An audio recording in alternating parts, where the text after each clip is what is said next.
The Air Force tomorrow will explain why it granted a $40 billion military tanker contract to Europe's consortium that builds the Airbus and not to Boeing. Senator Patty Murray from Washington State, representing many Boeing employees as her constituents, and she, like many Americans, outraged over this decision. Senator, good to have you with us. What in the world is going on down there? This is unbelievable to me. I was out on the floor with the Boeing workers on the line Friday afternoon when this was announced, and just the unbelievable look in their eyes as they said to me, how can I be paying tax dollars, my own money, and it's now going to go to a company overseas to build the planes that I know how to build? What is going on? Well, you know, let me ask you this, because you and I have talked about free trade before as it's practiced by this administration and the previous. You're a free trader, right? I voted for trade agreements, but I believe in enforcing them, and that's one of the problems with this deal. But, Senator, I've got to say to you, we haven't enforced a trade agreement in this country in 30 years.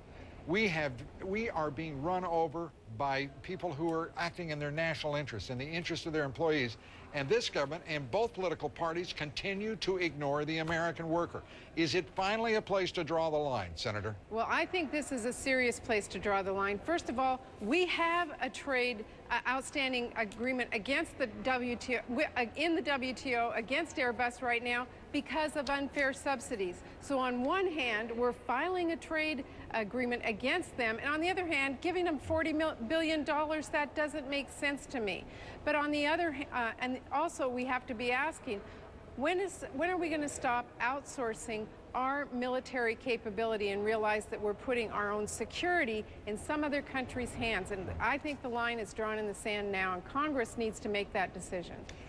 Congress needs to make that decision. This administration needs to make the decision. Every union in this country should be saying to you, in my judgment, in Congress, at both parties, they have had a belly full of the nonsense. Yeah. We have had international trade in this country since our founding. Now some geniuses with multinationals have come up with an expression for multinational globalization. The reality is we have been sold a pile of goods that is absolutely incredible that an intelligent nation with our absolute depth of knowledge and our expertise, our innovation, our spirit, I mean, we are being literally rolled over by idiots in this U.S. Trade Representative's office, this White House, and the previous. Well, Lou, if we lose our capability, our workers with the know-how, our ability to bring a plane offline, it's not going to just be gone for a year or two. Once we lose that infrastructure, it's gone forever. 10, 15, 20 years from now, if we find ourselves in an international conflict and need to be able to call on our military in a very strong way and can't do it, that's going to be our fault. Well, you know what? Are you ready to impeach this president if he goes ahead with this? Well, I'm certainly ready to call on Congress to take a major discussion and to make a decision on whether or not we, the leaders today, are going to allow our military capability to be lost. How about a recall of the Democratic leadership of the House and the Senate who are not standing up right now for American workers and saying this will not do. It will not happen. Well, I invite all of your listeners to go on our website and sign our petition. We are asking everyone to help us make the case that America's not going to stand still for this, and we need everybody's voice. Okay, we have got that up right now. Your website, murray.senate.gov/tankers, with a petition. A number of congressmen and a number of senators now doing so. Senator Murray, we thank you for taking leadership on this.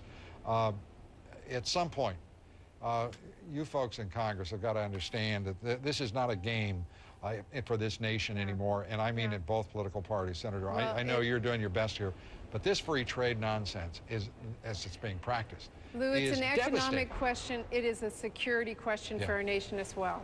Well, I would say to you that without a strong economy, we can't muster a strong defense. True. Thank you, ma'am. Senator Patty Murray, thank you. Go get them. All right, I will. All right, thank you.